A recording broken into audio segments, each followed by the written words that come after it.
ہے اس کی کامیابی کا دار و مدار جن کاموں پر ان کاموں کو کرتا ہے. اکثرهم ذکرا للموت واکثرهم استعدادا للموت.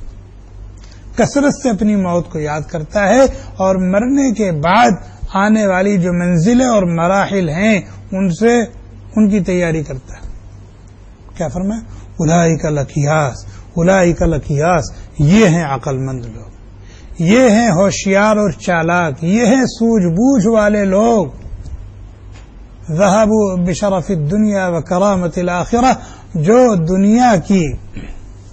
دنیا کی شرافت اور بزرگی اور آخرت کی عزت اور کرامت اور سرخروئی سب لے اڑے، انہی کا مقدر ہے. اس لیے کہ جو موت کے دھیان کے ساتھ جیے گا وہ چوری کرے گا، موت کے دھیان کے ساتھ جیے گا جھوٹ بولے گا، موت کے دھیان کے ساتھ جیے گا اونی پونی حرکت کرے گا، موت کے دھیان کے ساتھ جیے گا رشوت اور سود لے گا. تو پھر اس کی زندگی بالکل پاکیزہ ہے، صاف ستھری ہے. اور جس کی زندگی پاکیزہ اور صاف ستھری ہے وہ خلق خدا کی دلوں کی دھڑکن ہوتا ہے، اور اس کی محبت من جانب اللہ تمام مخلوقات کے دلوں میں ڈال دی جاتی ہے. ان الذین آمنوا وعملوا الصالحات سیجعل لهم الرحمن ودا.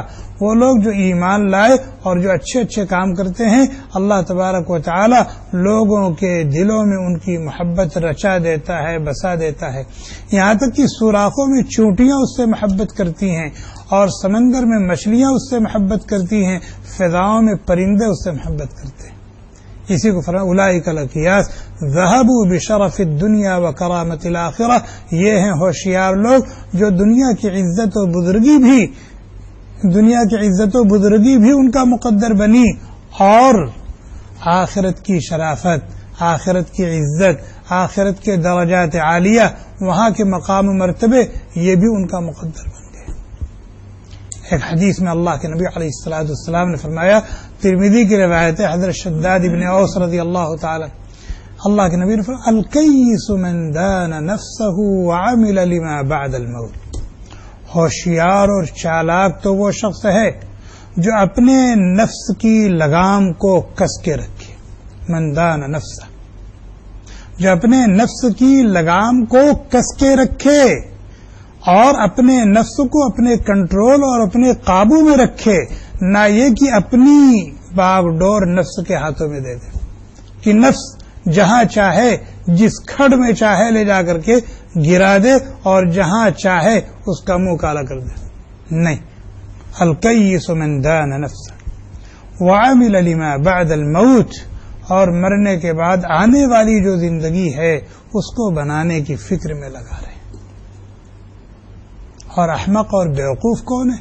والعاجز من اتبع نفسه هواها وتمنى على الله الامانی. اور احمق، بیوقوف، گدھا وہ شخص ہے جو اپنی باغ ڈور اپنے نفس کے ہاتھ میں دے دے.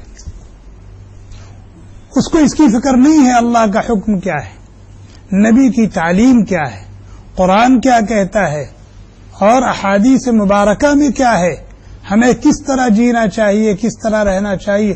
اس سے قطع نظر بس اس کا ایک ہے کہ میرا جی کیا چاہتا ہے، میری خواہش کیا ہے، مجھے پسند کیا ہے، مجھے اچھا کیا لگتا ہے. بس تو گویا کہ اس کا معبود کون ہے؟ اس کا معبود اس کا نفس. افرأیت من اتخذ الہہ ہوا.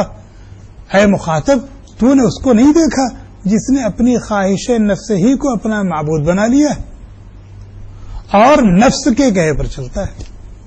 تو اللہ کے نبی علیہ الصلوۃ والسلام نے فرمایا یہ احمق آدمی. والعاجز من اتبع نفسه هواها. اور جب آخرت کی بات آتی ہے کہ مرنا ہے اور مرنے کے بعد بارگاہ رب العزت میں حاضری دینی ہے، نام عمل تقسیم ہوگا، میزان عدل قائم ہوگا، پل صراط پر سے گزرنا ہوگا، پھر جنت ہے یا جہنم ہے، تو کہتا اللہ کریم ہے. کیا کہتا ہے؟ اللہ کریم، اللہ کریم. وَتَمَنَّى عَلَى اللَّهِ الْأَمَانِ. یہ احمق آدمی. تو سبق کیا ہے؟ کل نفس ذائقۃ الموت. یہ اللہ تعالیٰ کی طرف سے ایک تنبیہ ہے ہم سب کو کہ بھئی وہاں گئے ہو، رہنے کے لیے نہیں گئے ہو، کچھ وقت کے لیے گئے ہو، وہاں سے تمہیں پھر منتقل ہونا ہے. اور انتقال کیسے ہوگا؟ موت کا تلخ گھونٹ پی کر کے. اور پھر مرنے کے بعد بھی کہانی ختم نہیں ہوئی. ثم الینا ترجعون، پھر سب کو ہمارے پاس آنا ہے، پھر سب کو ہمارے پاس آنا ہے. الموت جسر یوصل الحبیب الی الحبیب، موت ایک پل ہے، موت ایک پل ہے. جیسے ایک ندی ہے، ایک نہر ہے، اس طرف ایک آبادی ہے، اس طرف ایک آبادی ہے. ایک آدمی ادھر ہے، ایک آدمی ادھر ہے، یہ اس کا دوست ہے، وہ اس کا دوست ہے. اگر وہ دوست اپنے دوست سے ملنا چاہے تو اس پل کو پار کرنا پڑے گا نا، پل کو پار کرنا پڑے گا. اسی طریقے سے ایک یہ عالم ہے، ایک عالم برزخ ہے جس کو عالم آخرت یا دار الجزا کہا جاتا ہے. اور اس عالم سے اس عالم میں پہنچنے کے لیے موت ایک پل کا کام کرتی ہے. لیکن حبیب سے ملنے کا اشتیاق اسی کو ہوگا نا جس نے تیاری کی ہوگی. ایک اللہ والے نے کہا کہ جب ہم آپس میں کسی کے ہاں جاتے ہیں تو کوشش یہ ہوتی کچھ لے کے جائیں، کچھ لے کے جائیں. ہوتا ہے نا؟ تو ہمیں بھی اللہ کے ہاں جانا ہے، ہم بھی تیاری کریں، کچھ لے کے جائیں بھائی، کچھ لے کے جائیں. اور کیا لے کے جانا چاہیے؟ فمن كان يرجو لقاء ربه فليعمل عملا صالحا وإيمان اور اعمال صالح. اور وہ کسی خاص موضوع پر تنبیہ کرنا چاہتے تھے، سبق دینا چاہتے تھے. اس لیے انہوں نے یہ بات فرمائی کہ جب کوئی آدمی اپنے کسی رشتہ دار کے ہاں، دوست کے ہاں جاتا ہے تو کچھ لے کے جاتا ہے. کیا لے کے جاتا ہے؟ کوشش یہ ہوتی ہے کہ ایسی چیز لے جائے جو اس کے پاس نہ ہو یا جو وہاں نہ ملتی ہو. نئی چیز لے کے جائے جو اس کے پاس نہ ہو. تو ہم بھی کوشش کریں اللہ کے پاس جائیں تو ایسی چیز لے کے جائیں جو اللہ کے پاس ہے ہی نہیں. ہم یہاں سے جائیں تو کوشش کریں کہ ایسی چیز لے کر کے جائیں جو اللہ کے پاس نہ ہو. اب آپ بتائیں کون سی چیز ہے جو اللہ کے پاس ہے؟ اللہ تو سراپا توحید ہے. جی کون سی چیز ہے جو اللہ کے پاس نہیں ہے؟ بتا دوں، تواضع اور عاجزی. تواضع، عاجزی اور انکساری یہ اللہ کے پاس نہیں. وہاں تو جلال و جبروت، وہاں تو عظمت اور کبریائی. اس لیے آدمی اپنے آپ کو متواضع بنائے،